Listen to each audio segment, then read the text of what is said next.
Alright, hello. I wish I could have done this on New Year's, like I did last year, but unfortunately I wasn't able to, for, sickness reasons. So yeah, hello. I'm gonna start doing this every year from now on. I'm gonna be talking about, in depth, every game that I played in 2022. Now, I did count. I played roughly over 100 games this year, which is honestly insane. Honestly insane that I did that many. So, we're gonna talk about every single game I did. I don't know this is probably gonna be like 3 hours. I don't know, that's just kinda how I am. You know, some people, they could like breeze through all their games in like 10 minutes. But look, I like to give in-depth analyses. Maybe not on a 30-second game trailer, like some other psychopaths like to, but I am going to cover every game I did, because I don't like to leave anything out. And if I did leave anything out, then oops. You know, some games aren't as relevant as others. So, yeah, let me look at my folder. My folder says there's 102 games. There might be a few games that I haven't put on here because I played them like a week ago, and I guess that's a different story. So yeah. Now obviously these are gonna be I'm gonna make them as ordered as possible. So starting from January 2022 to December 2023. I'm also going to try my best to make them look good. I tried to get the best pictures I could find, some varying quality. So the first game we have is Kirby's Return to Dreamland. And to be more specific, the 100% playthrough on Extra Mode, which was a super fun experience. Honestly, this felt like it happened so long ago, and it was only a year ago that I finished this game. Technically, this is a game from December of 2021, but I finished it in 2022, so I'm counting it, because, I make the rules.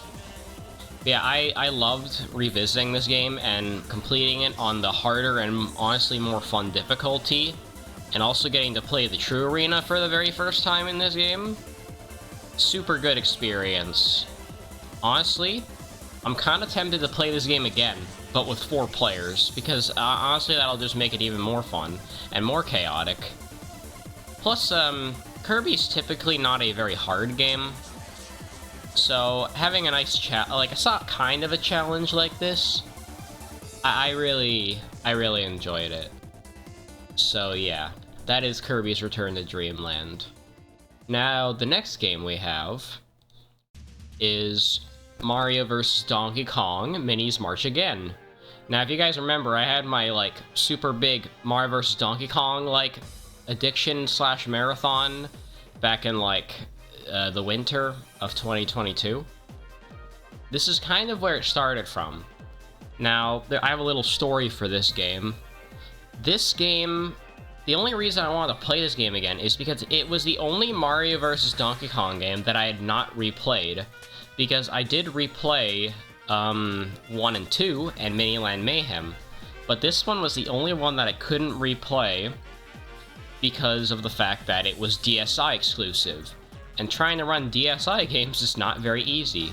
But however, I was able to find a emulator that did have the game installed on it, so because of that, I was able to play it. So I am forever grateful for that the emulator Melon DSi allows you to play this game and retain its glory. So this game is not lost to time, thank God, because it's actually a very good game. It's kind of a repackaging and retelling of the second game, but I don't care. It's more unique levels, and they're very fun. And it kind of painted the different direction and kind of stale direction that the Mario vs. Donkey Kong series would go on from. Like, I think Miniland Mayhem took what this game did and made it, you know, perfect.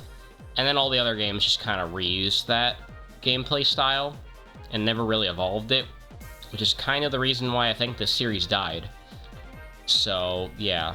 But overall, I loved 100%ing this game. Not a long game. It's only got about 10 worlds. Very short ones, mind you. But yeah, I love this game. Next up on the list, we have one of the bigger games that I played, Persona 2 Innocent Sin, on the PSP, specifically. Because I didn't feel like playing the PS1 version, because I like my widescreen, damn it. Look, I don't, like, if the game's 4K or 1080, I don't care. But if it's widescreen or 4x3, that changes my opinion. It's like, if you said, like, you can play the game, it's like, you can play the game, and it has more stuff, but it's 4x3, or you can play the game with less stuff, but it's 16:9. You know, I feel like I kind of want to go with the 16:9, depending on what those new additions are. But anyways, that's a bad simile, or whatever you want to call that word. But honestly, I dare say this might be one of the best Persona games I've ever played. Might even better than Royal and Persona 3. Like, this game was super good. I loved the story. The characters were super amazing. I won't spoil anything if you guys have not played the game. I really recommend it.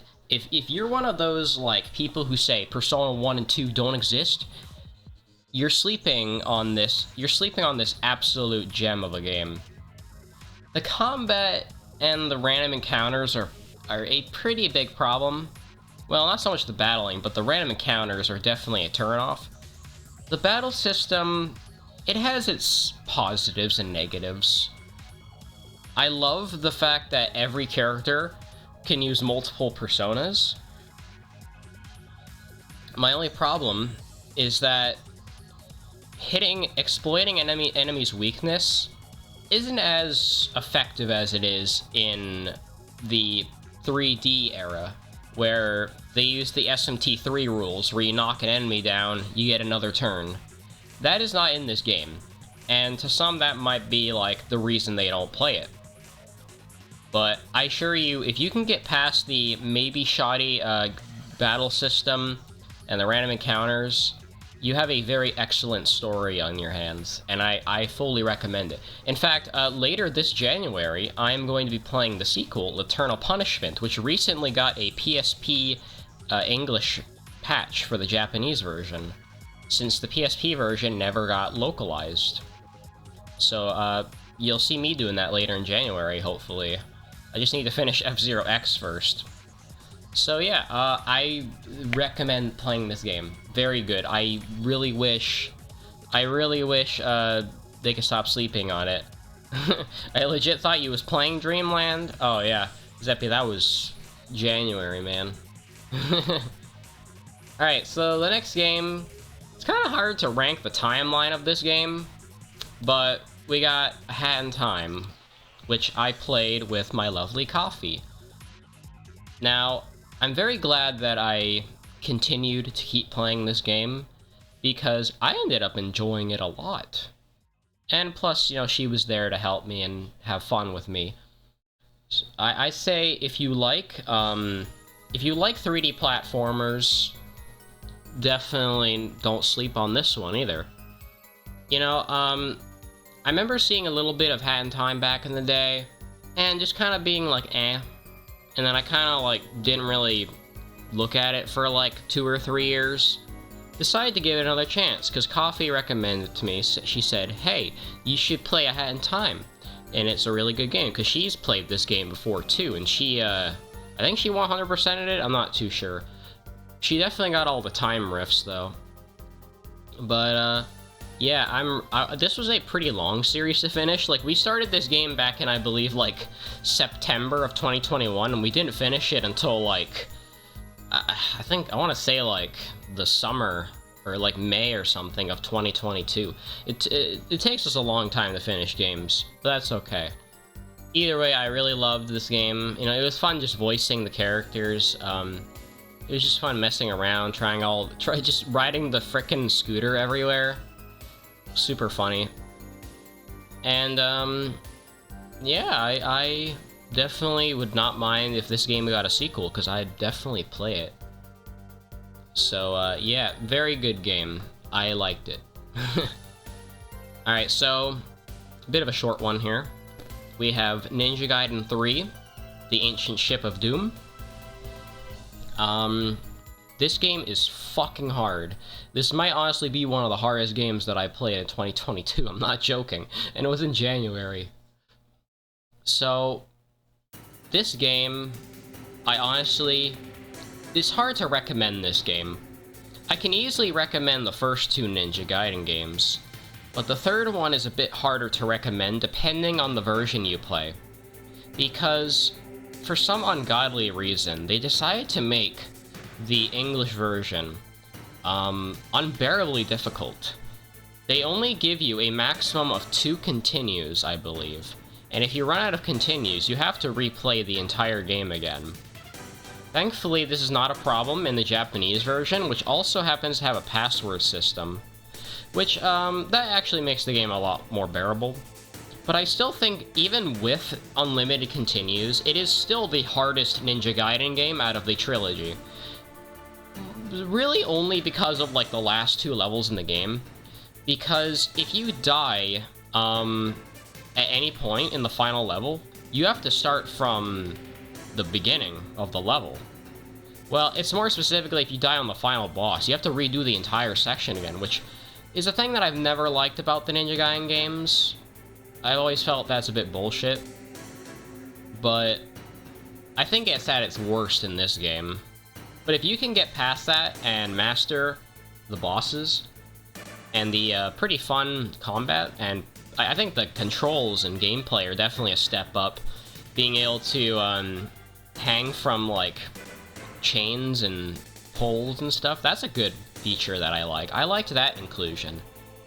That was a very fun inclusion that they include in this game. And the music is some of my favorite in the series. I definitely love this soundtrack a lot. I should definitely make it my opportunity to bring up the soundtrack as much as possible. Alright, well, why don't we get this one out of the way? We got Fortnite.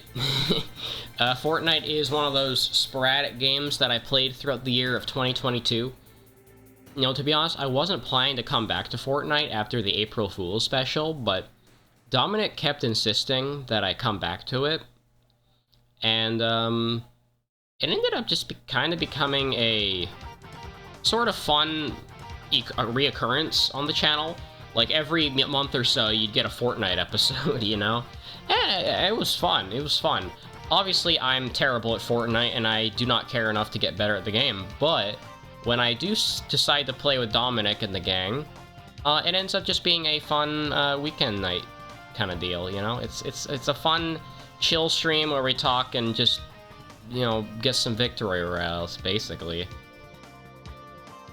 So, yeah. Obviously, I'm not gonna buy the beta pass or anything, or buy a $19 Fortnite card, but, I still find it to be a decently fun game. Question is this new games? No, this is every game I played in 2022. Both new games and old games, if that answers your question. Alright, so the next game is another one that's kind of all over the place.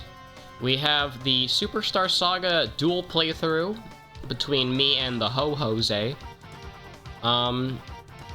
This was a very weird playthrough, because we started it in January, and it lasted from January to February, and then it ended after that. And it went on a very deep hiatus until December, where we restarted the series, and we basically picked up where we left off at the end of February, and we finished it in 2 sessions at the end of December, which very interesting.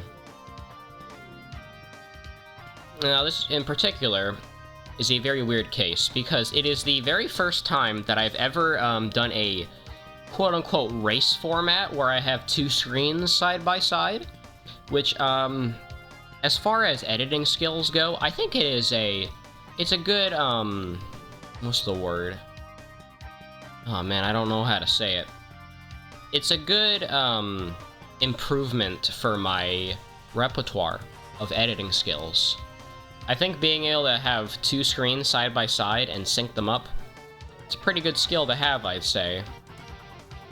And, this is the series that started my love for, dual playthroughs. And it is why, me and Jose have done so many races on the channel. So yeah, very nice. Not to mention that I played a hard mode that I created with Yoshi Magic. Most people will probably gloss over that fact, but I made the game impossibly difficult for myself because I knew that if I played the game normally, I would absolutely kick Jose's ass. Like, I probably would have beaten the game before he even got halfway through it. So that's why I wanted to make the game harder, to make it more balanced. So yeah. Very fun game. I love revisiting Superstar Saga. I'm excited to revisit the other Mario and Luigi games in the future on this channel, because the Mario and Luigi series is very near and dear to my heart, along with the Paper Mario series, as well as Mario RPG on the Super Nintendo. I love all the Mario RPGs, except Paper Jam. That one is okay. And also, Sticker Star, that one can go die. But other than that, I love this series a lot. So yeah, we'll definitely do Bowser's Inside Story in the future. As long as I hear back from Jose, because I haven't heard from Jose in about half a week. I'm hoping to hear back from him soon. Now, the next game we have on the channel is Mario Maker 2 with Zeppy, the multiplayer co-op series. I know it says multiplayer versus, but it's actually multiplayer co-op. We changed it, and I'm too lazy to fucking change the title.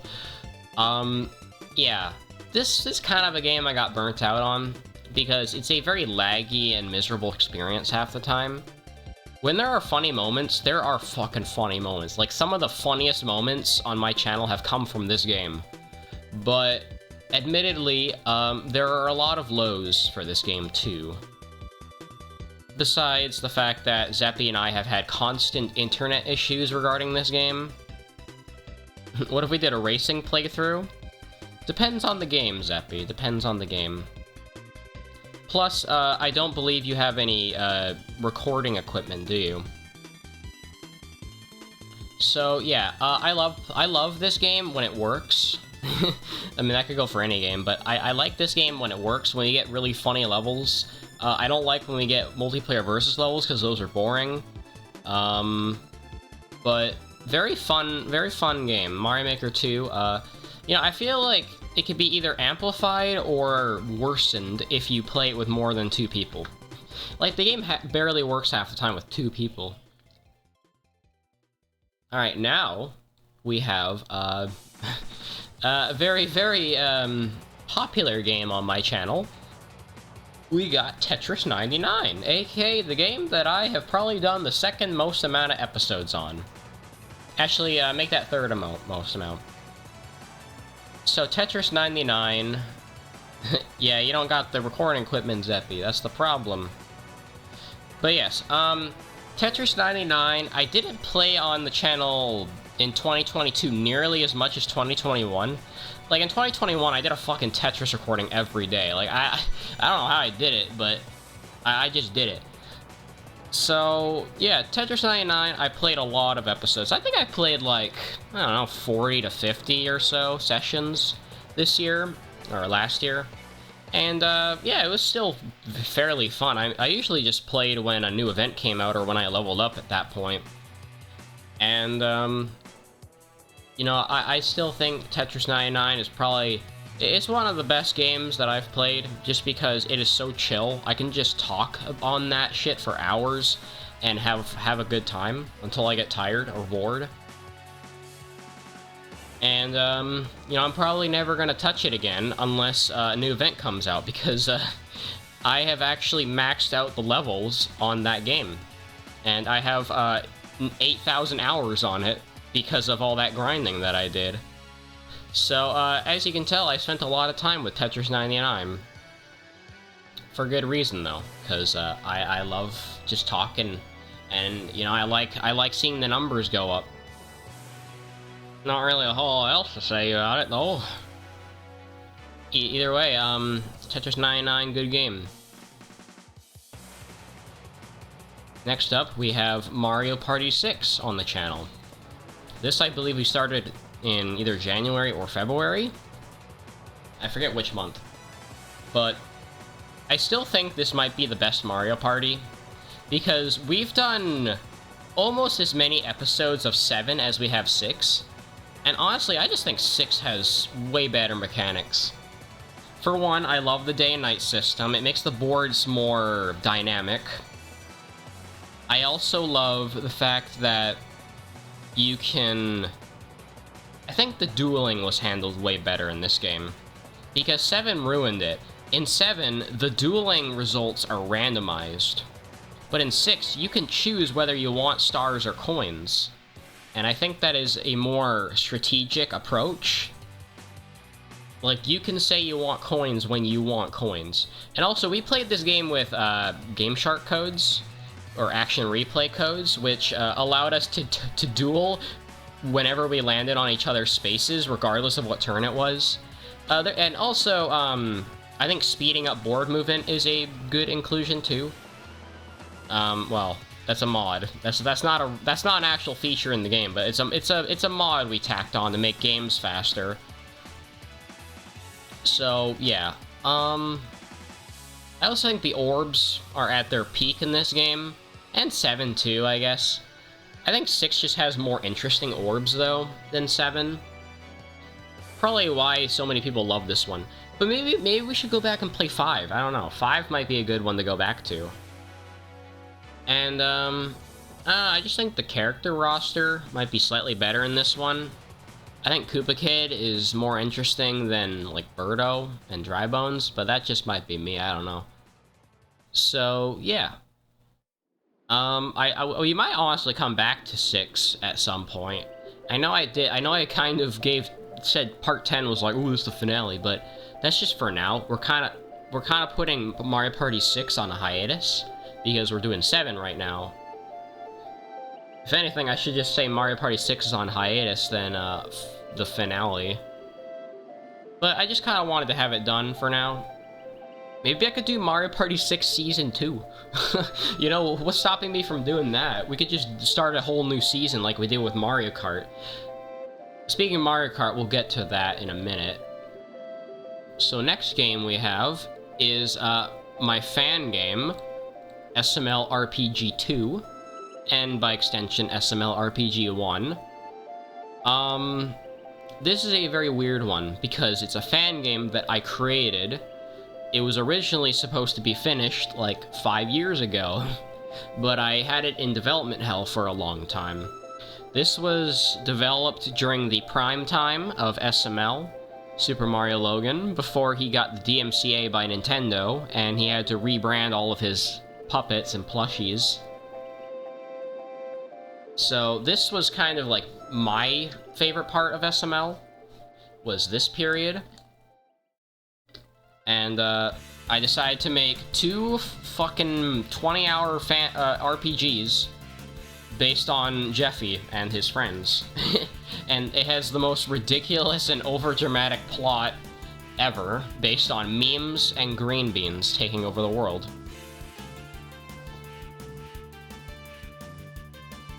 But, yeah. This game's more about the process that it took to create the game. Maybe I'll play DDLC this year, I don't know. But, it's more about the process of making this game rather than playing it. Because I have a lot of, like, developer stories about this game. And how it took me a long time to make this game. So, yeah. But either way, if you like, I don't know, if you like RPG Maker games, then you'll probably like this one. I mean, obviously it's very rudimentary, but it's more about the character interaction and stuff than anything. That's kind of what I wanted from the beginning, was I wanted the SML characters to all interact with each other in a way that seemed very natural and faithful to the show. So, hire me, Logan. Anyways, the next game, I don't even know if we can call this a game, but we have the Earthbound Randomizer. I did 2 seeds of this in 2022. Might do another one in 2023, who knows. It's kind of a fun game to come back to every now and then. I do love the Earthbound Randomizer, even though it's gotten a bit stale, because I feel like it's kind of reached its max potential and what it can do. The only thing that the creator really adds is, like, new skins, and that's about it, which is kind of boring. But the amount of crazy shit that can show up in this randomizer is insane. I still like the Ancient Cave the most. I've never played the original, because I can't be arsed to do a full playthrough of Earthbound again. Probably ever, unless Jose wants to race with me, in which I will proceed to kick his ass at the game, because I've played Earthbound like 5 million times. But, the thing that's nice about the Earthbound Rando is that it's nice and short. You can beat a seed in about 3 to 4 hours if you're good enough. And that's what I like about it. And I love the just insane shit that can show up. Like, you can see the most bizarre enemies. Like, if you thought normal Earthbound enemies were weird, like, the Earthbound Randomizer enemies are insane. Like, you could have a, like, a pink cop or whatever, and he'll be called, like, the Worried Warbler, or some weird fucking ass name that they pull from a pool of, like, they pull it from, like, the biggest thesaurus you can imagine. And that cop will be like a reskin over, like, the Starman Deluxe or something. It's great. The pure insanity and randomness makes it just that much more bearable to come back to this and, like, just do a random seed of it. Now, I will say, the Earthbound Randomizer helped me get through high school. That's not an exaggeration. I would load, like, 3 randomizers onto my phone before I go to school, and I would just play Earthbound Randomizers while I was in class, and that would get me through the day. And honestly, that might be the reason why I'm so burnt out on the randomizers, because I did so many fucking randos in school. And I got pretty good at it. Like, I could beat a rando in, like, one school day, you know? And, it was a good time. It was a good time. So yeah, that is the Earthbound Randomizer. I might come back to it in 2023 if I just so happen to, you know, want to do something. Alright, now we have, probably Zeppy's favorite game, Cookie Clicker. It's not even a game anymore, it's just a reaction series. But, I did like, I don't know, like, what, 10 episodes or 12 episodes of Cookie Clicker in 2022? Cookie Clicker is a very weird series, because it used to be about getting cookies, and now it's just about watching videos. It's probably the most drastic tone shift next to Tetris 99. And, you know, honestly, if I rebranded Cookie Clicker as, Minus Watches shit, I don't think anybody would watch it. I think people know me as the Cookie Clicker guy. And, you know, maybe if I get a large enough follower base, maybe I'll come back to Cookie Clicker and, like, do, like, a stupid, like, Jeff Bezos version where I'd be like, hey, if you guys pay me $5, I will click the cookie. You know, maybe I'll do that someday. But, that day's not come yet, so, yeah. Either way, I appreciate all the videos that everybody sends me, and I like reacting to all of them and getting copyright claimed on YouTube. But either way, it's still a very funny and fun time. And, I don't think Cookie Clicker is gonna go anywhere anytime soon. I think there will be, you know, another... when part 83, probably in January or February. But either way, Cookie Clicker, you definitely expect to see another, like, at least another 10 episodes this year. Alright, now we have the big chungus of 2022, Mario Kart 8 Deluxe. Which, by the way, is on hiatus right now. next week. This game I started in February, on February 12th, I believe, a few days before Valentine's. This was kickstarted out of all people, Tim. Tim, of all people, he wanted to play Mario Kart 8 Deluxe with me. It was fucking 7 in the morning, and I was like, you know what, I'm gonna play some fucking Mario Kart 8 2 years after I did the 9 parts back in 2020. And it ended up taking off. I ended up doing over 50 episodes of this game in 1 year. And it's probably one of my most overdone series in a while, since, like, Smash Ultimate from 2020 and 2021. And, it's the first series on the channel that's gonna get a Season 2. Which, by the way, that will start in February. Now, unfortunately, Mario Kart 8 Deluxe kind of on, like, a short break. Because, the next episode of Mario Kart 8 Deluxe might not be it for a little while. Actually, it might be this week, if Zeppy wants to play it. Because, unfortunately, since I was sick, I missed the Mario Kart 8 Deluxe event on Saturday. Or Friday, it was on Friday, not Saturday. I missed it because I was sick. And, real quick, I just want to say that they fucking, they gave me some sort of penalty just because I was sick or whatever. Now, maybe I'll have to get in word with, Manu. I'm gonna have to get my, suspension revoked somehow. I'll talk with him about it. But the next event is on, the 14th, which, maybe I can show up to that, I'll see. Yeah, I'll probably have to talk to him about it. But anyway, that's unrelated. I, really liked playing Mario Kart 8 Deluxe a lot again, but it's mostly because of the fact that, you know, we got all the booster course tracks coming out. You know, I think Mario Kart 8 Deluxe might not be as active as it was in 2022. I don't plan for it to be. I don't want it to have another 50 episodes. I think we should keep it as minimal as possible, because it got to a point where I was doing like 2 episodes of Mario Kart 8 a week, you know, one with the boys and one with Zeppy, and it just got too overwhelming, you know. I didn't want to do that much Mario Kart anymore. Not to mention Mario Kart Wii as well. You know, we did events for that too. And I was just at that point where I was burnt out on Mario Kart.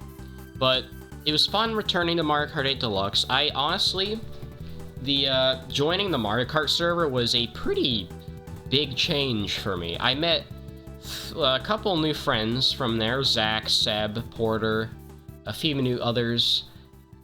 I met some genuinely good people there. And I also got to hang out in nice big VCs, which is something that I've always wanted. You know, that's part of the reason I joined this server, was to just... I wanted to enjoy and bask in the glory of talking with dozens of people at once. It's a very fun experience that you can't really get anywhere else. And that's what's fun about Mario Kart to me. And it's only gonna get better. Whenever we play Mario Kart 8 again, it'll be fun.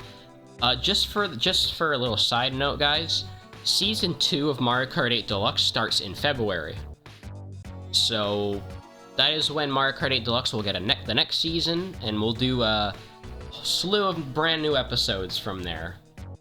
So yeah. Alright, next up we have another game that I played a little too much, Smash Ultimate, which thankfully I did not play this game as much as I used to. This is a game that we kind of just pull out for like an hour every now and then. Most of the time Zeppy plays it with me, very rarely Dominic plays it with me. But we like to have fun with this game. We're starting to get a bit more casual with it. We like to fuck around, pick random, do custom stages, turn on items, you know. It used to be a lot more serious. And I feel like it didn't lead to as many funny moments as we do now. You kind of have to be in the right mindset for Smash Ultimate, because if you go into the game with the wrong mindset, you're not going to have fun with it. And that's kind of the thing with Smash, is I have to be in just the right mood for it. But when I'm in the mood, it ends up being funny. and I still need to edit Smash highlights. I'll get to those, don't worry. I'm on part 34 right now, and we're on, like, part 122. So, yeah. I'm going to do Smash and Mario Kart later in the week. Here's an idea, Zeppy. Why don't we play Mario Kart and Mario World later this week? Because I have not played Mario Kart in a few weeks now due to my sickness. Alright, now here's another game that I really enjoyed playing more of. The Mario RPG Randomizer. This game I played a lot more of in 2022, or 2021, I think. But I still got some pretty fun seeds out of it. Now, I might come... Honestly, to be honest, guys, I'm gonna be real with you. I was honestly tempted to do a randomizer of this today, instead of doing doing this little talk. You beat Lemmy in your spare time?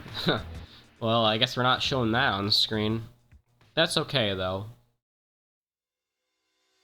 Alright. Actually, what... Well, you already kind of beat Lemmy anyway, it doesn't matter. But yeah, the Mario RPG Randomizer, I'm still kind of waiting on whenever it gets an update, because the creator, she hasn't really released an update in a while. But that's okay, because I still love playing, you know, what she's given to the community. It's very fun.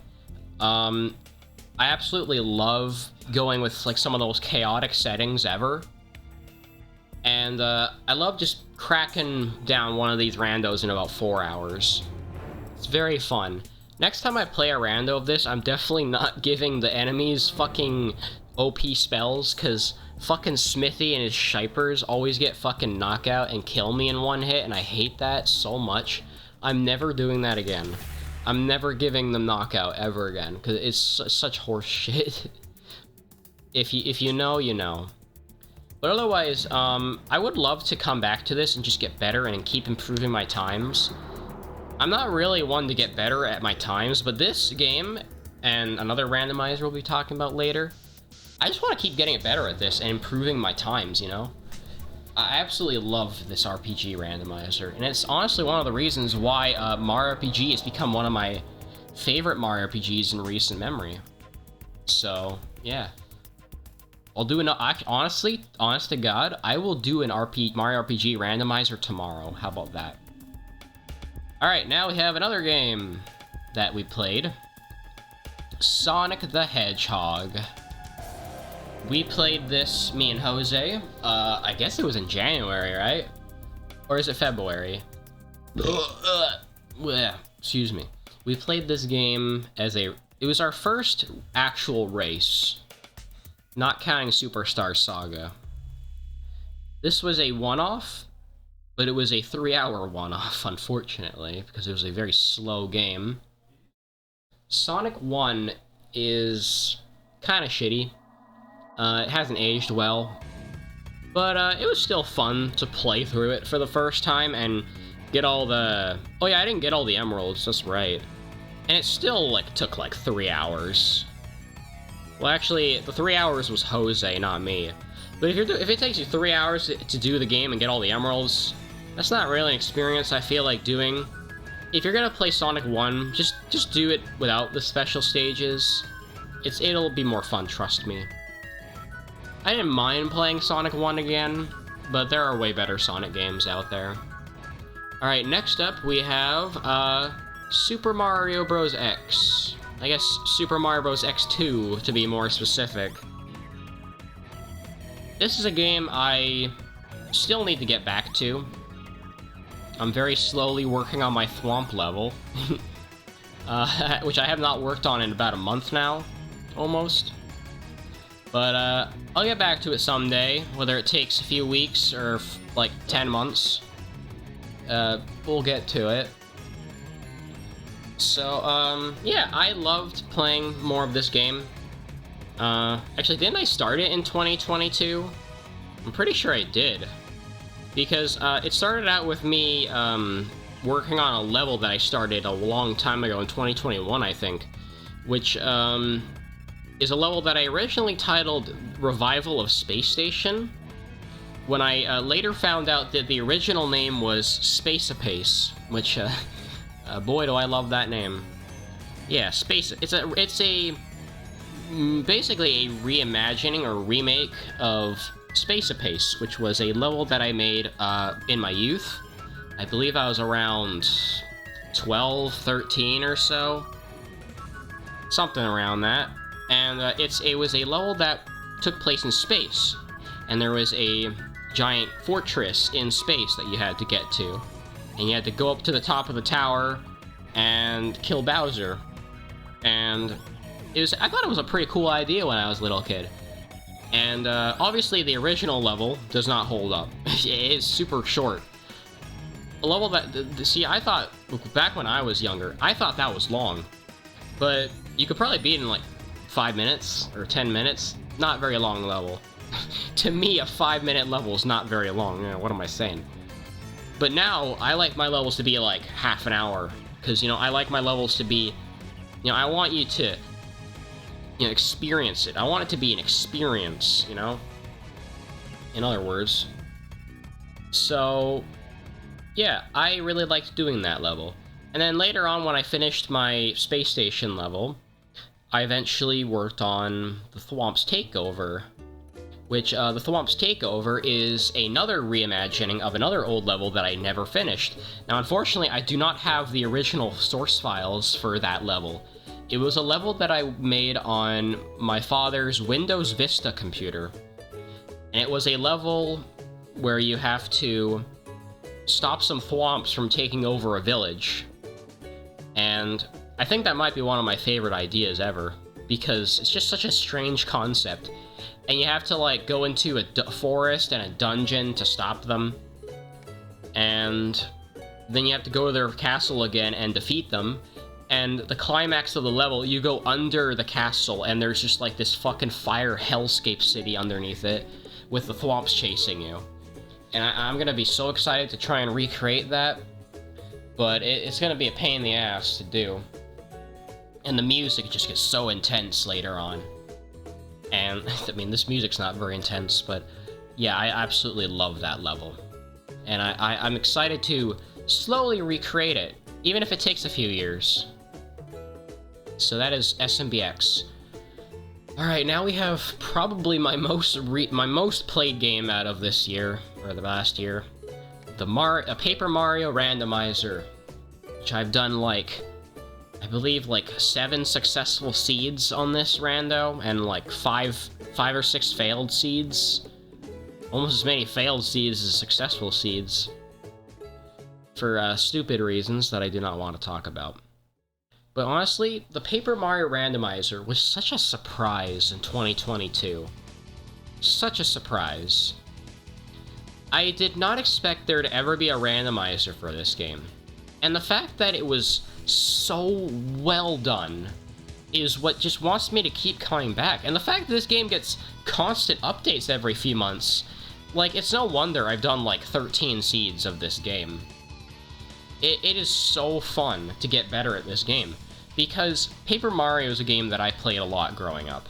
I've played that game countless times. And then later on, when Skelix and a few other people, they created, Paper Mario Mache, or Origami 64. Very old editor. Nobody talks about it anymore, because Starrod completely makes those programs obsolete.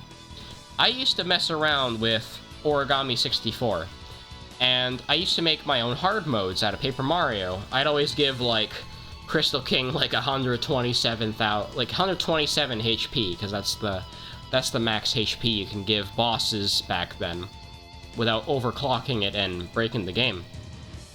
So I used to make my own hard modes of Paper Mario, which incentivized me to play the game more. And I got really fast at the game growing up. I believe I was like 13 or 14 or so. And then eventually, later on, Starrod came out, an even better Paper Mario editor. And Starrod is the reason why we're getting so many amazing Paper Mario hacks, like Dark Star Edition, Master Quest Jr., there's that new one coming out that I forgot the name of. It's good though. We're getting a TTYD 64. So many fantastic mods for Paper Mario that I just am itching to play someday, because I love the Paper Mario series so much. Honestly, if TTYD got the same treatment that this game did, oh man, like, that would be a different story. But as of right now, I think I like 64 more than TTYD, just because of how much modding support it's gotten over the past year. Like, a year or two. Yeah. And the randomizer was obviously built off of Star Rod. And it's so in-depth, and I love how open world it is, and that's what makes it so fun. Because, like, you know, you could just say, like, ooh, randomize the item locations, you know, boom, and you play the same game.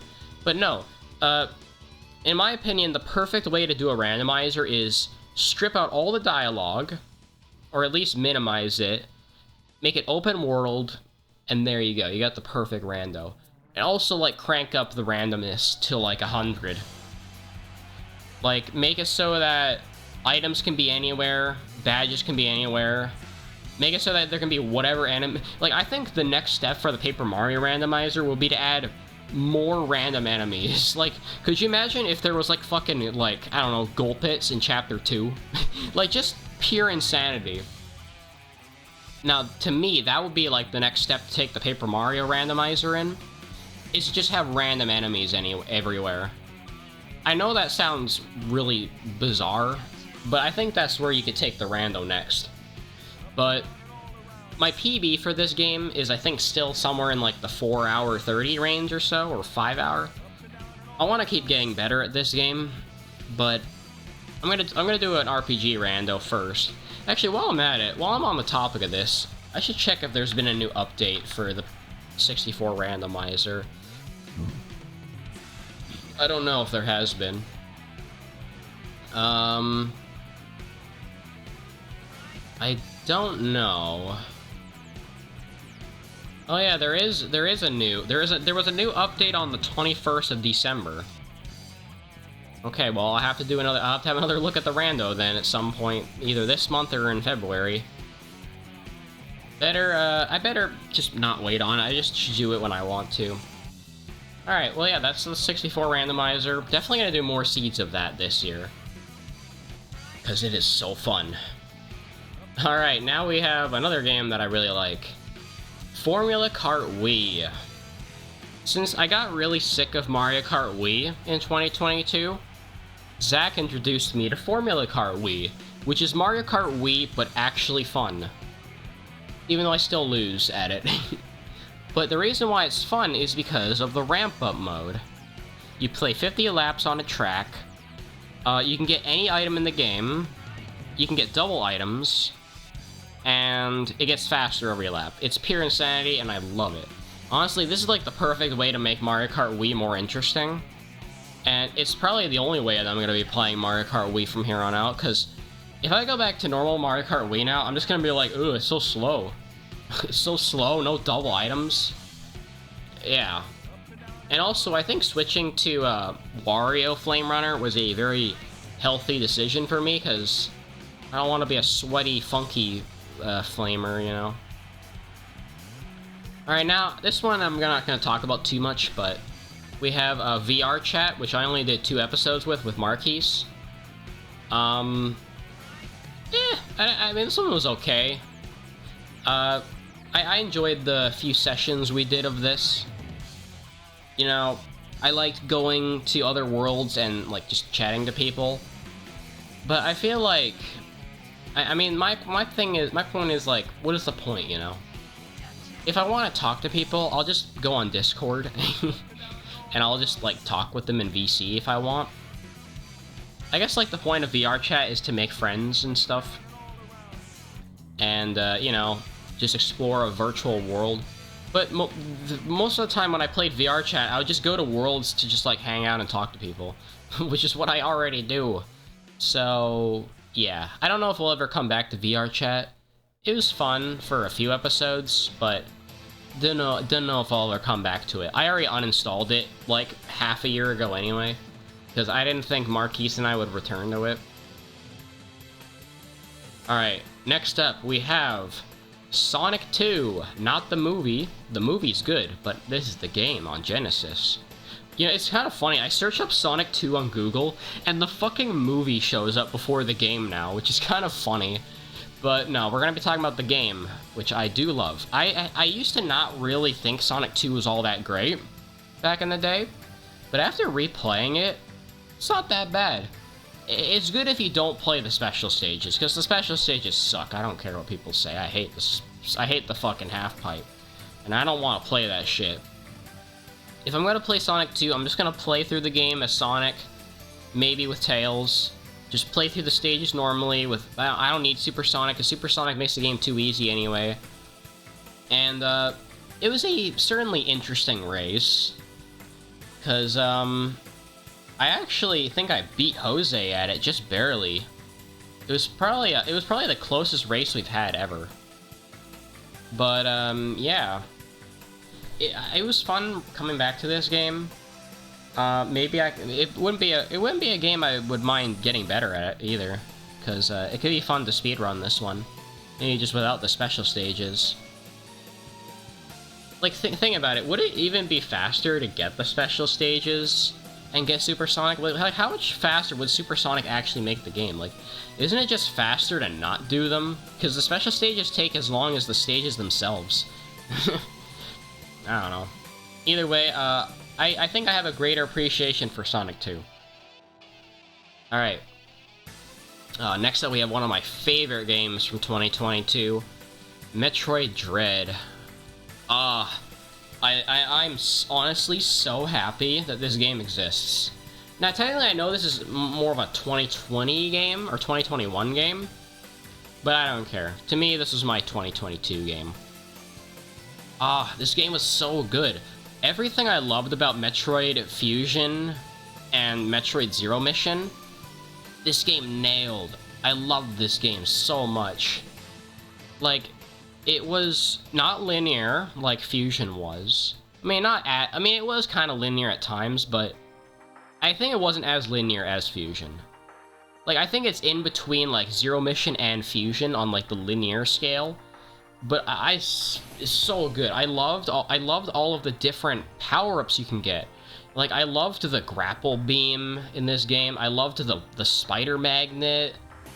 Such an underutilized tactic. I loved like the flash shift where you can just like woo, like zip around. The cloak was a very bizarre but cool mechanic of being able to like sneak around. I think, like, a lot of the mechanics were done super well in this game, too. Like, the missiles were so fucking good in this game, too. Like, you could just stack storm missiles, and they'd be super OP against everything. Like, it's no wonder people say this might be one of the best Metroid games. And, you know, you'd think since it's a modern game, it would be super short, but not really. You could beat this game in, like, 2 to 4 hours, I think. I'm pretty sure. Actually, what is the speed run for this game? Minus, I beat Larry and the Wahoo Man. Oh, good job, man. Alright, Metroid Dread speed run. What is the world record for this game? You can beat this game in an hour. Yeah, holy shit. This game could be well, less than any percent, but damn, you could beat this game in an hour. Like, holy shit, man. This game, I love the Emmys. They added a lot. They added some suspense to the game. I didn't get freaked out by them as much as other people did, but I still think they were a very well-needed degree of suspense in the game. And the fact you have to fight, like, 6 or 7 of them, very fun. I loved every bit of this game. If I had to put that in my top 10, it would definitely be in there. Alright, now we have Sonic 3. I couldn't really find a better picture for this, so you'll just have to go with this. So, Sonic 3 and Knuckles. I still think this might be my favorite Sonic game. Yes, even Mania. I still think this is better than Mania. This game, I will always revisit this game. I still need to play Sonic 3 Air, the de facto best way to play Sonic 3 and Knuckles. I absolutely smoked Jose at this game, because this game I grew up with, and it's my most played Sonic game out of any Sonic game I've ever played. Which is not saying much, because I haven't played very many Sonic games. But I would replay this game over and over with, like, every combination of characters you can think. Like, I swear, I had like, Sonic full playthrough with Super Emeralds, I had a Tails Super Emerald playthrough, I had a Knuckles Super Emerald playthrough. Like, if you're gonna play Sonic 3 Knuckles, you gotta get the Super Emeralds. Like, you can't just not get the Super Emeralds and get, like, Seizure Hypersonic, you know? It's too fun to not get it. And, someday Zach wants to race me at this game, which, hell yeah, I'd agree with that, because I think Zach would probably kick my ass compared to Jose. Jose's good at his own things. He's good at, like, Sonic Adventure and, RPGs and stuff. But to me, in my opinion, RPGs are just not suitable to race in. I don't know, like, he wants to fucking race me at SMT, and I'm just like, no. That game's too long to race in.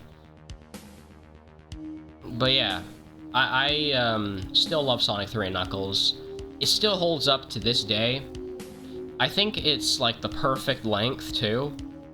I'm gonna be one of those people who say Sonic 3 is better than Sonic 2. I know a lot of people say Sonic 2 is better, but I personally don't really understand those people too much. I mean, I do understand a bit better, because they say that Sonic 2 is, like, the right length. Sonic 3 kind of drags on a bit too long, and the quality is a bit less good. But, I don't know, I don't really like Metropolis Zone. That drags on for 3 acts. And then I think Sky Chase is kind of lame. I think Sonic 2 has a pretty weak end game too, just like Sonic 3. Sonic 3 and Knuckles at least has Doomsday Zone, that's pretty cool. And also, I think Sonic 3 is the least challenging, but that's what makes it the most fun, because I think the challenge is good in this game. Like, Blue Sphere is probably the most balanced special stage. Like, it's not the half pipe, it's not the stupid, like, fish seizure spinning block puzzle, it's great. This is the only game as a kid in that I got Supersonic in. And, it shows, because, you know, I actually had the patience, and I thought Blue Sphere was fun. So yeah, that is Sonic 3.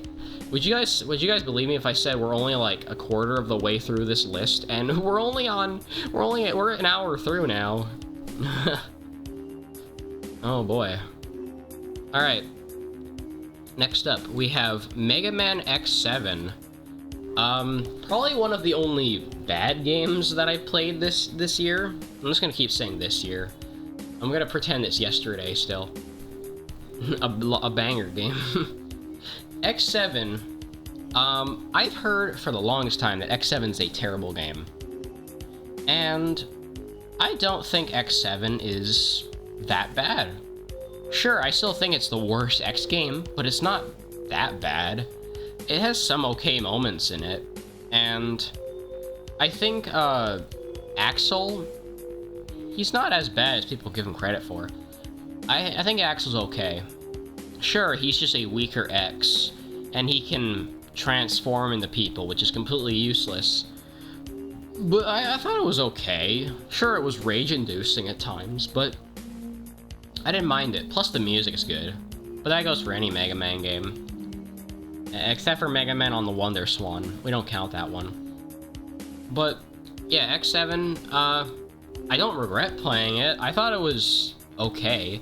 And I mean, I feel like it was the only X game that I hadn't played up to this point, like mainline. I'm not talking the Game Boy Color games and Command Mission, okay?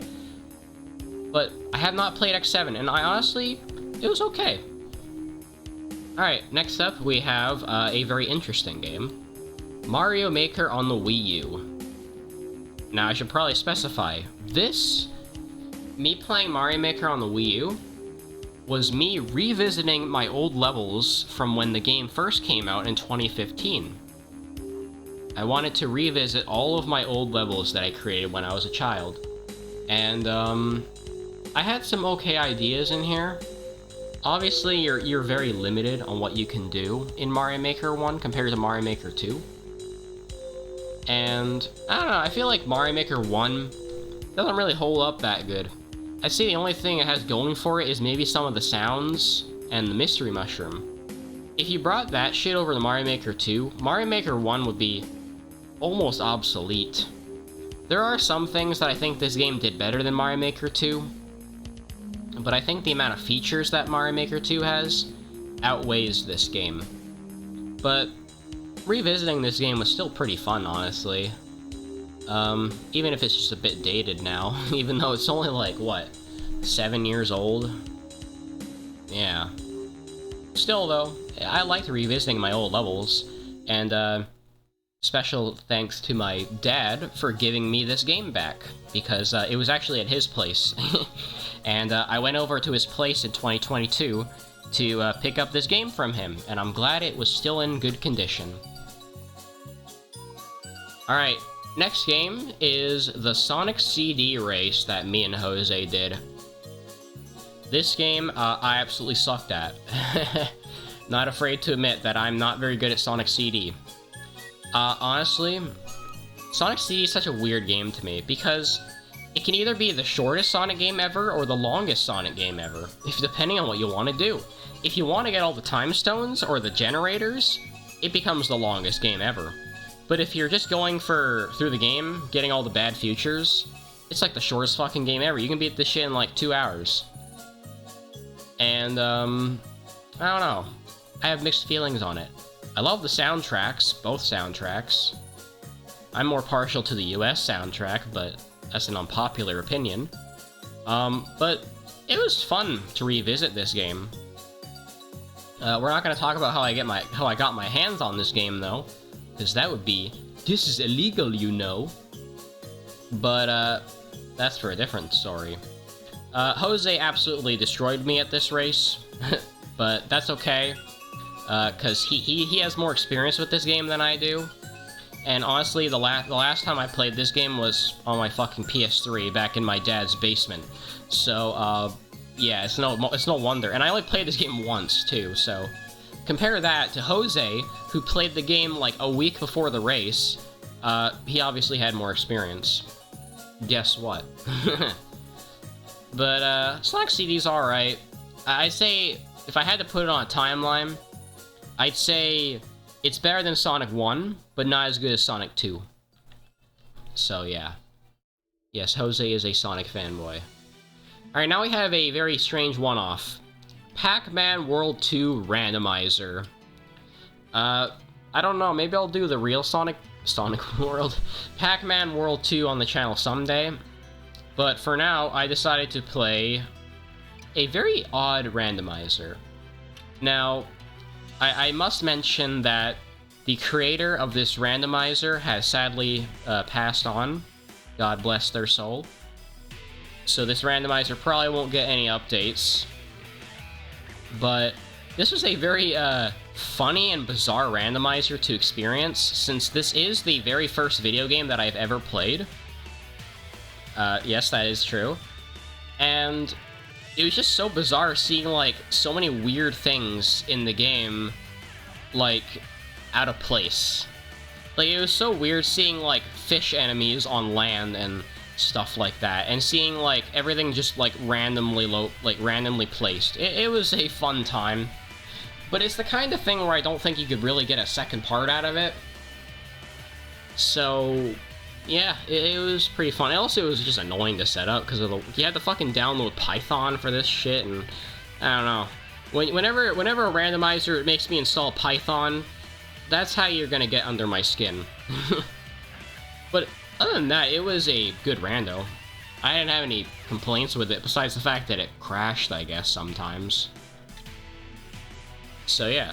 Now we have, another game that I really liked from this year. The Legend of Zelda: The Wind Waker HD. This game was the entire reason that I modded my Wii U with an SD card, so that I could put this game on my SD card. It was, actually, this game was the reason I got a 16 gig SD card. I'm not joking. Because, like, that was the only reason. And, boy, am I glad I did, because this game was great. I don't know if I liked it as much as Majora, but I really, really loved Wind Waker. Like, I can see why some people say Wind Waker is their favorite game. And, I waited a long time to play this. You know, I wanted to play this game way earlier. Like, I wanted to play this game back in 2021, to be honest. But, I had to wait till April, till I got my, SD card. But, I'm still glad that I did play it, because it was super fun. The sailing was really chill. And, you know, something that I like to do with the Zelda games is I like to just pull out a guide and just kind of let the guide lead me to where I go. That's just kind of how I have fun with these Zelda games. And, yeah, I really, like, I don't really have a whole lot to say. It's a very solid Zelda game. I'm looking forward to getting to Twilight Princess this year. Whenever that happens. Probably in the middle of the year, maybe. I'm still thinking about what games I want to play this year. We'll kind of just let it happen when it happens, basically. So yeah, that's Wind Waker. The reason I dusted off my Wii U. I'm not joking. Alright, now, here's a weird one-off. Super Mario Bros. Level-headed. Yes, I had to use my own thumbnail for this because I couldn't find any fucking pictures of this. It is basically the Super Mario Brothers, randomizer, in other words. It randomizes... It gives you a random set of levels with random assets, which is pretty fun. It's honestly pretty fun. This was the, thing that I played to help me get over my sickness, earlier in 2022. Because I got sick in, like, April, I believe? Or was it May? It was around then. April or May. I got sick and I needed a game to help me get over it because I didn't feel like playing Wind Waker or shit while I was sick. So I was like, you know what, let's play some SMB1 because I love SMB1. I have a soft spot for that game recently. And I decided, why not play the SMB Randomizer? And I ended up having fun with it. Not much else I can say about it besides that it's a very fun SMB. If you want to play SMB1 again and just have random levels, it's honestly a great way to play the game again. So, yeah. Alright, next up we have another game that I really love.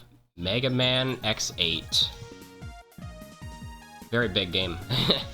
I loved revisiting this game because I still think Mega Man X8 might be one of my favorite X games, but honestly, after replaying it, I definitely have a lot more gripes with it than I thought. Because over the past 3 years or so, I've grown to become a lot more critical of games. That's just kind of something that happens as you get older. You get more critical of games as you get older. Like, if you're like a 5-year-old, you're gonna be like, "Whoa, this game is so good, it's got no problems at all." But when you get older, you're like, man, this part really sucks, you know? And, I never really thought about it, but honestly, yeah, the biggest problem with X8 is that it has too many gimmicks. It's got too many gimmicky levels. It doesn't have enough, like, normal-ass levels in the game. Like, it has what? Like, the most, like, let's just, for example, 3 of the levels are auto-scrollers. Let's not forget about that. 4 auto-scrolling levels out of, what, 12 levels? 12 levels and, like, 25%, 33% of them are auto-scrollers. Like, the most normal levels in the game are Dark Mantis, Bamboo Pandemonium, Earthrock Trilobite's kinda normal, even though it's kind of an auto-scrolling too. Optic Sunflower is a weird one. But, like, the levels I hate the most are, like, Avalanche Yeti. What else? Gravity Antonian. I hate the fucking spike blocks. Like, there's a lot of problematic levels in that game. But the reason that kept me coming back to that game is the New Game Plus. Because it is the only Mega Man X game to have New Game Plus. And if you play the game on New Game Plus and just pretend that's the normal game, that's what makes the game fun. Because you can just, like, you have full health for all levels, you have, like, insane weapons for 0, You could even go in with Ultimate X and White Axle if you want, and Black Zero, and you can just absolutely destroy bosses, and it makes the game very fun to replay. And that's how I kept replaying the game, but playing the game from start, nah, not fun. Not very fun. I'd play any other X game. Maybe not X7 or X5, but the other ones, they're okay. Speaking of Mega Man X, I'm planning to do the original SNES trilogy this year at some point. I don't know when that'll be. I'm not sure. I'll have to get to that. Because I need to finish that Mega Man, I need to finish the Mega Man series, because I still need to do, I'll tell you my list of Mega Man games I still need to do. I need to do, Mega Man... I need to do Mega Man 4 on Game Boy, Mega Man 5 on Game Boy. I need to do Mega Man Powered Up, Mega Man X 1, 2, and 3, Mega Man X Command Mission, and sure, we'll throw in Mega Man Extreme 1 and 2 in there too. That's still a decent amount of Mega Man games to play. So, yeah. But overall, I still love X8. I still think it's one of my favorites, even if it's got a lot of shitty moments in it. But, I don't care. I love the music. I think it has the most dark and compelling story, next to maybe X4. But I love this game so much. And it's the reason why I want a new X game. I want X9, man. And no, Rocketman X Dive, it does not count. It's just a Genshin Impact clone. Alright, so now we have, Super Mario RPG, The Bob-omb Mafia, The 5 Shells. A ROM hack of Mario RPG. This is kind of when my... This is kind of a period of time where I had a kind of a Mario RPG, like, phase. I played a few ROM hacks and randos throughout the year. And I started with this one. This was a very fun two-parter of Mario RPG, the Bob-omb Mafia. I got introduced to this ROM hack by a guy called Moonsidian. You can check out his channel if you want. He does, like, graphs and stuff. And, he introduced me to this ROM hack. And I was like, you know what? That looks like an interesting hack. I'm gonna check it out. And, I ended up enjoying it, for the most part. There were a few parts that I thought were bullshit, like, there was one part where you have to walk on an invisible floor to reach some thugs. I don't know how the fuck you're supposed to figure that out. And there was also the final boss, which was intentionally bullshit. I had to use save states for that part, I think. But other than that, it has some really good moments. And, really solid short ROM hack. I really wish Mario RPG ROM hacking would get a revival. It's so sad to me that Mario RPG ROM hacking is mostly dead. I just wish that Lazy Shell had a more user-friendly, tool, you know? I feel like, because the Lazy Shell tool crashes too much. That's my problem with it. But, yeah, I really love this ROM hack. We'll get to some more Mario RPG ROM hacks in the future. Alright, so now we have another game that I really love from this year. DuckTales Remastered. This is a game that I've wanted to play for so long, and I'm so glad that I got to, because it was pure, cathartic-y? I don't think that's a word. It was pure joy from beginning to end. Like, I played the original DuckTales on NES, a long time ago, like 3 years ago. Really loved it. Always wanted to play the remastered version. And it's such a beautiful game. Such a fun game, too. It's such a wonderful recreation of the original on NES. Like, even the gem locations are, like, pretty much in the same places, even the hidden stuff. And I love that they added 2 brand new levels. Like, Scrooge's house and, Mount Vesuvius as, like, extra levels. I'm really glad that those were good. Those are good additions, because it makes the game not only a little bit longer, but it also adds, like, a nice, intro and epilogue to your nice little big thesis in the middle that is the main DuckTales game. Thesis? I don't think that was the right word. More like your body paragraph, you know? Your body paragraph is like the main, like, 5 levels, right? and then like you have your thesis, which is like the intro level, and then you have like your conclusion, which is like the Mount Vesuvius. And oh my god, this game has one of the best soundtracks of all time. Like, the DuckTales Remaster soundtrack will never not be badass. And, honestly, I'm not gonna lie, this game makes me want to check out the actual cartoon show. Like, you don't have to be a fan of DuckTales to enjoy this game. If you just like good platformers, you'll like this game. Like, it's kind of weird. Like, normally you get into the DuckTales game because of the show, but I want to get into the show because of the game. And it makes me... Like, I think, like, Scrooge McDuck is probably, like, one of the best Disney characters, because, you know, he's just, like, greedy old duck man who wants to take care of his nephews and, you know, get rich. And, you know, I'm a sucker for old rich dudes. I don't know what it is. That's why I love Wario so much, because he's just an old greedy asshole, and I love that. I don't know why. But, yeah. Not a very long game, but man, did I love every second of it.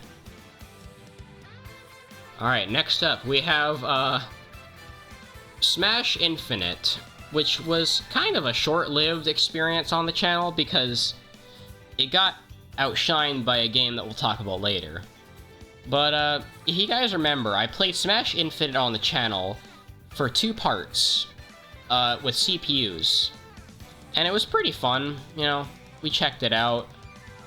And then later on, I did 1 episode with Jordan. Me and him checked this ROM hack out. Mod. And it was fun. And then me, Tim, and John, we also checked it out. And then Smash Infinite kind of died. We didn't really do much with it. And I mean, it's funny, but I went back to Smash Infinite after playing Universe, and honestly, it's impossible to go back to Smash Infinite now. Because Smash Universe just pretty much has everything better. Yo, what up? Well, yo, what up, Grass? Yeah, I haven't seen you in a while. Alright, next game. I couldn't find a good picture for this. But we have my ROM hack, Booster the 8th. Which is a kind of amateurish ROM hack that I made when I was 14. But it was fun to revisit with my lovely coffee. Yeah, I'm aware this isn't Cookie Clicker. This is my 2022 games talk. I just wanted to revisit this because it was one of the few ROM hacks of mine that I haven't revisited. Which I have now revisited all of the ROM hacks that I've created. Shitpost 64, Booster the 8th, and Luigi Purgatory. I really love... I liked replaying this game. I mean, it's pretty janky, you know? I was, like, what? I was 13 when I made this. What do you expect? But I tried to tell a rather unique story, you know, about a young girl who was abused growing up, and Booster of the Booster lineage, you know, he needed to be taught how to be nicer to people. I don't know, it doesn't sound that great when I say it, but kind of I tried to do a unique story, let's just say. And I wanted to breathe some life into the dying Mario RPG hacking community. Ah, yes, the centipede. I don't have a whole lot to say on it, but it was fun to revisit. Here, well, before I continue, let me take a drink.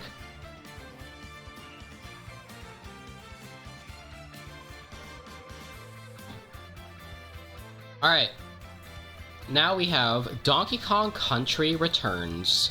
Me and Goncito played this game throughout 2022. Now, I had not played this game since, like, one of the first few years that it came out, I believe. Because I played it when I had to be younger than 9 when I played this game. So I had not replayed this game in a long time, like 10 years. So it was really fun to revisit this game alongside Goncito, because he'd played this game too. And it was my first time doing co-op as well with this game. Because I played single player, which was okay, but co-op just made it a completely different and more fun experience. And we also 100%ed the game, too. We got all the 8 orbs, we went to the Banana Temple. Super fun. I recommend doing that if you play this game. And, man, I enjoyed it a lot. It makes me want to go play the other Donkey Kong games. Gotta play Tropical Freeze someday. I don't know when we'll get to that. It'll be a while, but there is potential for that. Honestly, though, this game definitely still holds up, though. It's very fun. And the co-op definitely makes it a must-play. Oh, man. Already getting burnt out, huh? I'm only on the 37th game. There's still, like, fucking 60 more games after this. Maybe this will have to be a 2-parter or something. Alright.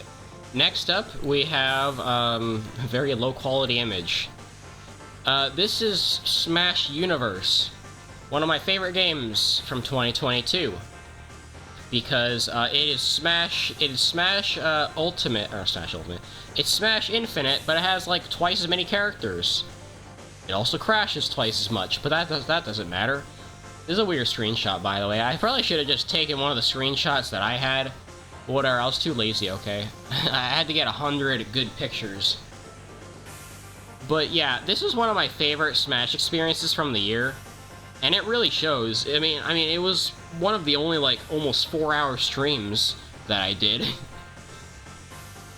Like, the, Smash Universe was so fun. I love just bringing, like, a ton of friends to just, like, see all of the wacky characters that are in this mod, like Yoda, Ronald McDonald, Sans, Billy Hatcher, Thor, Krillin.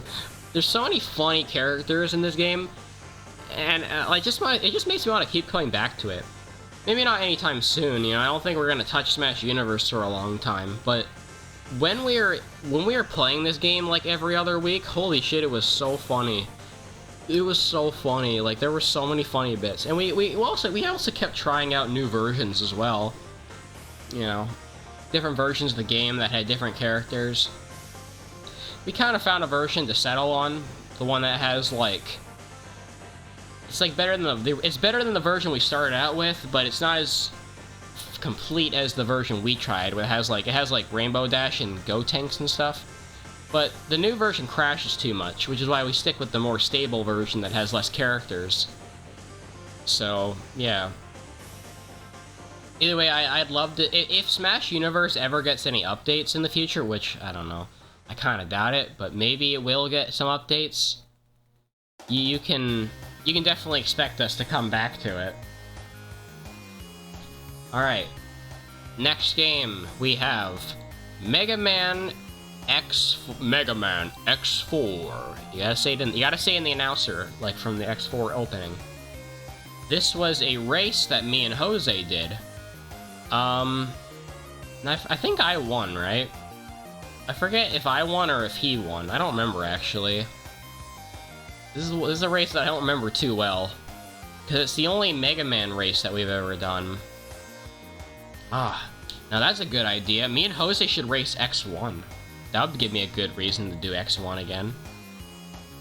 I don't know. I'm still waiting on Jose to respond to me. But, yeah.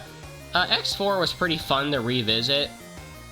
We had some hiccups during the race. Like, I had a bad emulator, for example. It wasn't working. So I downloaded EPSXE again, and it worked just fine.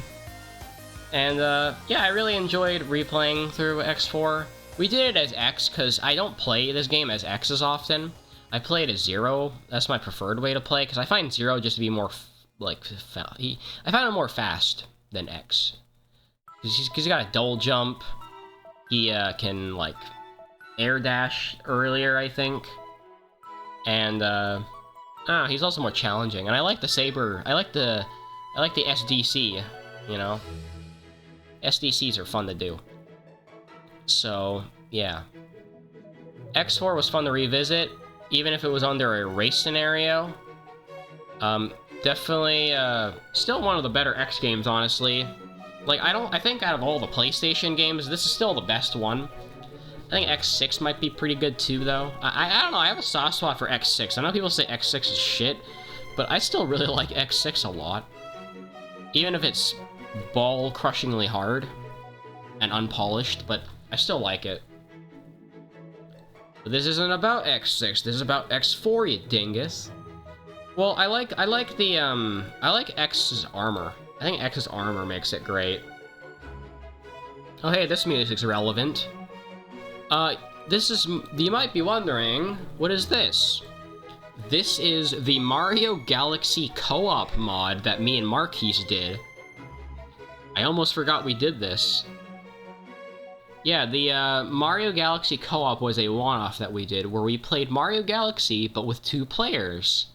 A very buggy mod, but it was fun to check out. Yeah, even if it crashed like a bunch, and not to mention, my fucking, my fucking computer, like, shut off while we were streaming it, which was cool, and I had to, uninstall and reinstall my drivers. Not that part. Now, that part wasn't fun. But what was fun was, seeing all the funny shit that happened during, our playthrough. Now, unfortunately, we couldn't really play through the game normally because the pole stars kept breaking for some reason. Now, in hindsight, I actually think that was a weird setting that I turned off in Dolphin. I know how to fix that, because I experienced it in Galaxy 2 as well. And, yeah. I don't know if we'll ever touch this mod again. Maybe if it gets an update in, like, 5 years, maybe. But, it was pretty funny, though. And I think that's what matters. Alright, so next up, we have... Oh. What is this? What is this Mario RPG? I forgot what this was. Why is Mario RPG on here? Is this just the randomizer again? I think this is just the randomizer again. I'm gonna skip over that one. Alright, now we have Devil May Cry. My first ever Devil May Cry game. And man, I am so glad that I am into this series now, because... yeah, I just like having more series under my belt, you know? But, this game absolutely kicked my ass. And it's the kind of game that kicks my ass where I like it when it kicks my ass. Because it's so fun to just satisfyingly beat that one hard level that you're stuck on.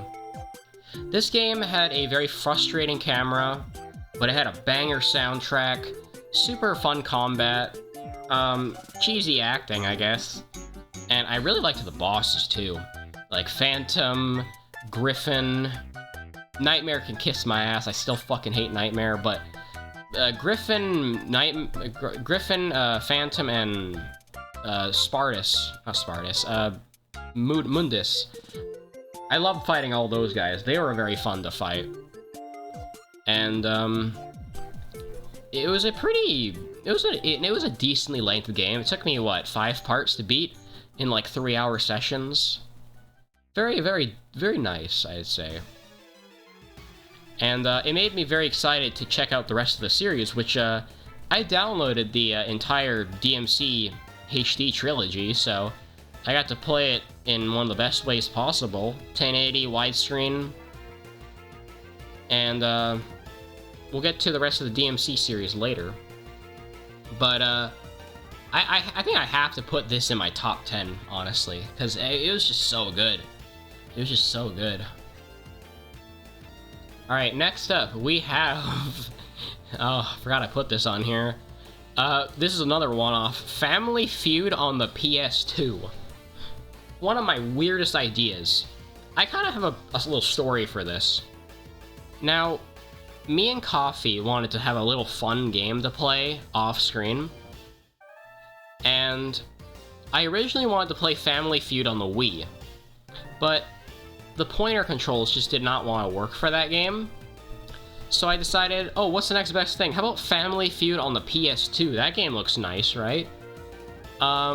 Sort of. This game, I don't even know how do you even rate this game, man? It was just supposed to be a funny game, you know, that we play. And honestly, this is the kind of game where you're not really supposed to record it. Like, honestly, I didn't really enjoy recording it all as much. It was more fun when me and Coffee played it off screen. Because, we had more time to just think about shit, you know? So, if me and Coffee ever play something like this again, it'll be off stream. Because, I think it's more fun that way.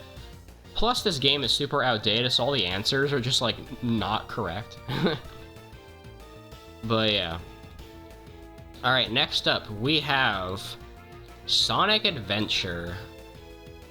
The Sonic Adventure Dreamcast conversion on PC that me and Jose raced on. I got my ass kicked this race. The only races that I won at were the Sonic playthrough and the Super Sonic playthrough. But every other run Jose won at. But it's probably because I never played the game before. So, yeah.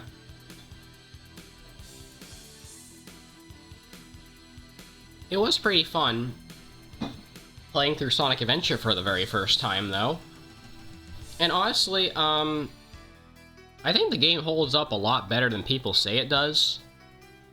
I think, like, one of my favorite parts about the game is just spin dashing and then jumping and getting, like, a shit ton of distance. That is one of my favorite parts about the game. The Sonic stages were very fun. Tails were pretty fun, too. I think this had the best Knuckles gameplay. Amy was just meh. Big was, you know, he's a meme. And then the Gamma was pretty fun, too. They were all very solid gameplay styles. And then to cap it off, we did the Supersonic story at the end. And I think we wrapped it up in nice, clean, solid 4 parts, I'm pretty sure. Or was it 5? I don't remember. It was 5. Yeah, I think it was 5. But either way, I really enjoyed playing Sonic Adventure for the first time. And in the best way possible. The Dreamcast widescreen mod is seriously one of the most impressive things ever. Like, you take a game that's like shitty 4x3 GameCube graphics, and like it's like a new fucking game. Like, it's like a game that just came out. It's honestly impressive. I really enjoyed my time with SA1. Definitely would play it again. Alright, now the next game we got is a bit of a weird one. Super Minus Bros World. Oh god, this thumbnail's hideous, dude. This was the Super World that I originally wanted to finish in 2020. Or was it 2021? It was one of those years. Yeah, it was my Super World that I wanted to create once the Super World feature came out originally for Mario Maker 2. And I never got around to finishing it until 2022. And I finally uploaded it, and I decided to stream all of it. And it had roughly 37 levels. And overall, I am pretty happy with it, maybe besides the last world. I think the last world was a bit too Kaizo-ish for my liking. But I had some pretty good ideas in there. And, it was fun just showing off my Super World. You know, one of my favorite things to do on this channel is to create something and then just show the world. Just show the world my ideas. I love doing that, absolutely. It is very fun to make stuff and then just show it and document it, you know? Absolutely love it. Alright, next we have another one of my top 10 games for this year, Bug Fables. I think this might be, like, my #1 game. I mean, I want to assume it's my #1 game, just because it's such a love letter to Paper Mario. This game took everything that I loved about Paper Mario and made it even better, added a cute bug aesthetic to it, have a surprisingly deep story, amazing and well-written characters, and probably one of the best combat systems I've played in a long time. Like, I loved this game so much that I would wake up at, like, 7 in the morning, play this game for, like, an hour before I do my dog walk. And I had to play this game every day. And that's how you know you're really into a game, is when you want to wake up and play it in the morning as soon as you wake up. And it's very rare that I get a feeling like that. But man, Bug Fails just kept giving me that feeling. And it's one of my longer series too. It's 34 episodes, I think. And that's nothing to slouch at. That's a pretty long series. But I loved every second of this game. There wasn't one, like, there wasn't a single dull moment in this game. Like, I think this game is actually perfect. And that's probably why I give it my #1 spot. Because there wasn't I don't think there was one poorly designed thing about this game. I only have positive memories with this game. So, yeah, that is Bug Fables. Honestly, amazing game. I still love the soundtrack, too. The soundtrack is amazing. Props to Tristan Ulrich. Alright, next up, we have my replay through of 3D Land. Specifically, the 4K All-Star Medals playthrough. Because I did play this upscaled on Citra. I had a mostly good experience with this game. It did lag here and there, because Citra's not perfect. But I did have a lot of fun with this game, replaying it. I still think it's probably the most forgettable Mario platformer. But it's a Mario platformer you can just, like, turn off your brain to and just have fun with it. And I think that's kind of its intention. You're kind of meant to turn off your brain and just have fun with it, play some levels, and just kind of go about your day.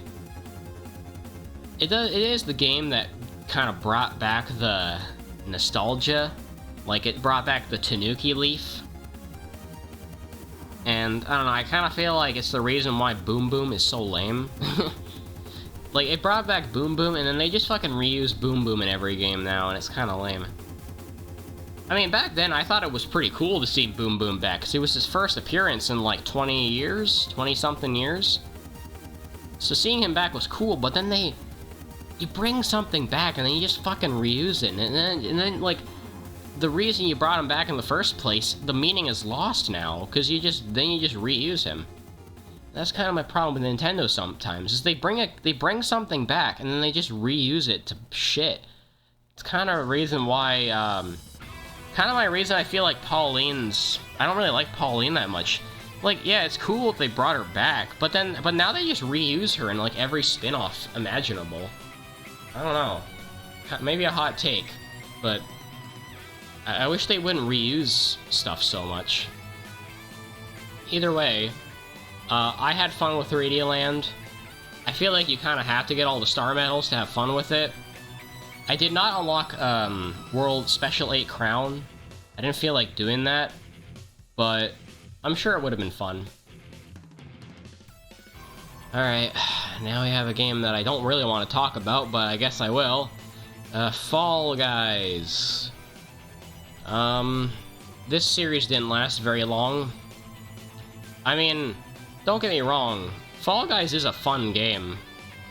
But, honestly, it got ruined for me. The community ruined this game for me. Because I initially thought it was fun and kind of cool that Fall Guys got a revival by being free-to-play. But Fall Guys then got too popular, and everybody just wouldn't shut up about it. And fucking Manu insisted that I play Fall Guys with him, and he ruined the game for me. It was fun playing this game with Dominic for a few parts, and then I played it with Coffee for one part, and then I was just kind of done with the game. I didn't feel like coming back to it after that. Like, honestly, I don't want to play Fall Guys anymore. Especially now that the game is ruined for me by the community. Like, it kind of just become Among Us again, you know? People overhype it, they make such a big deal out of it, it gets too much spotlight, and then I just don't want to hear about it anymore. So, I had good initial fondness with it, but kinda just got ruined after. Alright, this one won't be too long. Mario Sunshine multiplayer mod. Very similar situation to Galaxy, except, maybe a little bit more janky or less janky, where the second player plays as Shadow Mario. This mod has actually been around for quite a while, and not really well talked about. People don't really talk about this mod a whole lot.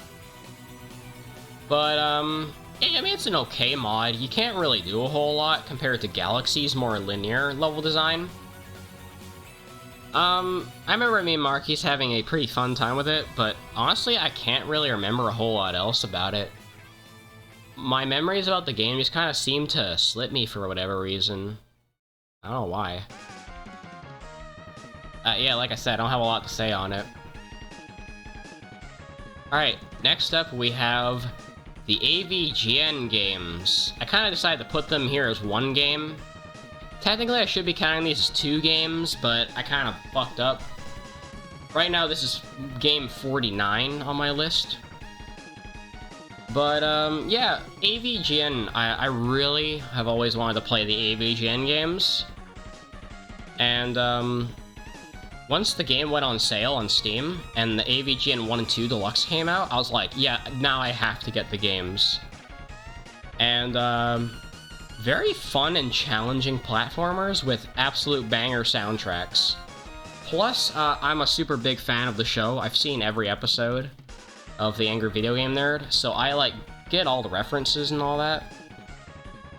Well, there might be one episode that I haven't seen by pure happenstance, but I absolutely love the AVGN.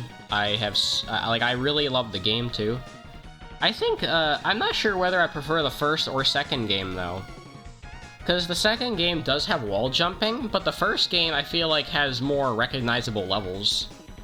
And overall, I feel like the first game is a lot faster to beat, but it also has more bullshit in it. Like, if you get a game over in the first game, you have to do the whole level again. So, I don't know, it's kind of hard to say which one I prefer better. But overall, a very amazing package. Definitely recommend to people who like retro platformers. Alright, next up we have Yoshi's Island. Specifically, Yoshi's Island Mario Advance 3, the Game Boy Advance version. Now, the version that I played was a palette restoration mod, which restores the palettes of the SNES original to make the game look like the SNES original, but retain a lot of what the GBA version had. So it doesn't look washed out anymore. The only downside, I guess, is the soundtrack. That's probably the only downside, and I guess the screen crunch. But you get the additional benefit of the 6 bonus levels from when you beat the game. And that is the reason why I think the GBA version is still the better way to play the game. People will defend the SNES version to hell and back, but the SNES version does not have 6 bonus levels. I tell you what. And also, this is just the version I grew up with, so I'm more used to Yoshi's noises in the GBA version. That may seem like a weird thing to talk about, but I just think Yoshi sounding like Yoshi's better than the boop boop he makes in the SNES version. Yeah, I know that's what he had, and that's what, you know, he originally had in the SNES version, but I don't know, I just think the Yoshi noises that he makes in the GBA version fit him better, personally. But yeah, I loved 100%ing this game, even if it took a long-ass time. But I think it was worth it, because it's my first Yoshi game to ever 100%. Alright, now we have Minecraft, a game that I played periodically throughout the year. I told you, I'm still recovering from my sickness.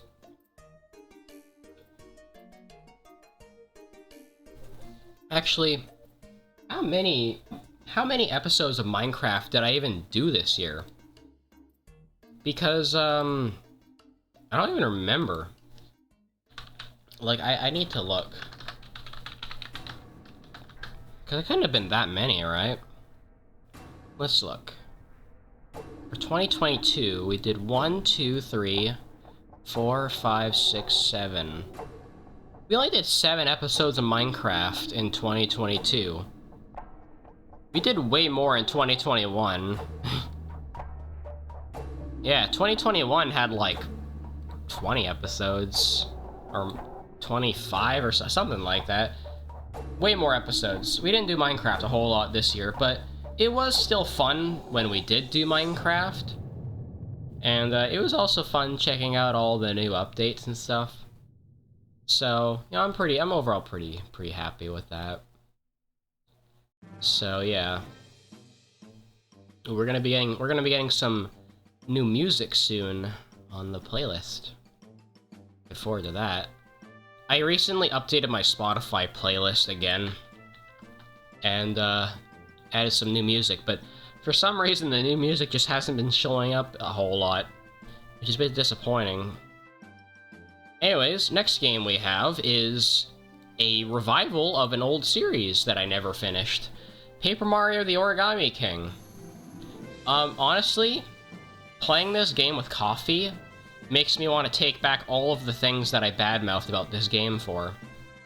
I take back pretty much everything bad that I said about this game, because, honestly, exploring the game and just talking to people was such a fun experience. And we still haven't even finished the game yet. We're still trying to finish it. So, yeah, I'm honestly loving this game. I still think it's probably my fourth favorite Paper Mario game.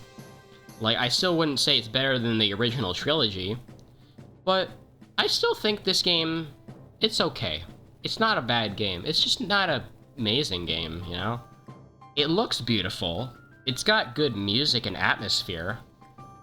It's got, you know, good dialogue, but it's just missing those unique characters and a good battle system and progression. The progression's also kind of missing. I also don't really like the fact that you can run out of confetti so easily. That is kind of an annoying mechanic. And, yeah. But playing it with coffee has made me see the game in a new light, and I'm pretty excited to finish it with her. I don't know when we'll finish it, either January or February. Still waiting on... We still need to upload episodes 19 and 20. And we're probably gonna record more of it this month, maybe even this weekend, which I'm looking forward to. Alright, next up on the list, we officially made it halfway, guys. Next up is Mega Dimension Neptunia V2. Definitely in my top 10 this year. And that's not a joke. I honestly love this game. This might be my new favorite Neptunia game. Just because I think it has probably one of the best stories next to Mark II. I also really loved the characters. I think it has the best combat, too, out of the series. The combat was so fun. I love the environments, the game looks beautiful. Like, I think the only place it was really lacking in is the characters. I don't think it had as much characters as I would have liked. I feel like it could have used maybe a few more Maker characters, and it would have been perfect. But yeah, I love the fact that you can travel between 3 different dimensions. The dialogue is super witty. The characters are more expressive this time around. They have more animation to them. Like, they do more with their arm movements and stuff. Like, sometimes, like, Neptune will, like, raise her arms and she'll, like, do a little wave and stuff like that. You know, they didn't do that in the Rebirth games, and that's a big improvement that the V2 did. And, I think the villain was also pretty good. I think, the villain was super, calculated, and she definitely felt a lot more threatening than some of the other villains in the Neptunia series. And, also that finale, it was pretty fucking good, too. Pretty satisfying finale, and I still listen to that I still listen to that final boss music sometimes. But, yeah. Also, I think one of my favorite characters from the game is still Afimojas. I just love that guy. Like, honestly, I didn't think I could love a male Neptunia character so much, but I just love he's like this big robot dude with a cape, but he's like a big fucking weeb, and he likes waifus and shit. It's great. Alright, next up we have another weird game, Beavis and Butthead for the Super Nintendo. Yeah, very, very odd game. that I played. I mean, I liked the game, though. I mean, I like, abused the cheat code for it, but it was fun checking out the game. It's kind of in its little own time capsule, you know? Basically, how to say? Ah, fuck, what am I trying to say? I don't know. I mean, at the time, I was really into watching the show. I still do watch the show from time to time, but I'm kind of not really watching a whole lot of it right now. I was kind of in, like, during the summer period, I watched a lot of Beavis and Butthead, so playing the Super Nintendo game only made sense.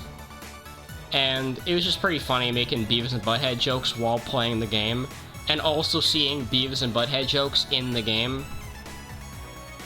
Just pretty funny overall. So yeah. Now I don't normally do this, but I think honestly I might split this up into 2 parts, because I've been going for almost 2 hours, and I've only made it halfway through my list. So I'm gonna have to split this up into 2 parts. So yeah, I don't like to do that, but that's just kind of how it's gonna be. You know, I like to be all in depth and shit. So next time, guys, we will cover the second half of 2022 and the rest of the games that I played. So deuces, I'll see you then. And I will see you guys tomorrow for the Mario RPG randomizer, perhaps. Yeah. Alright, bye guys.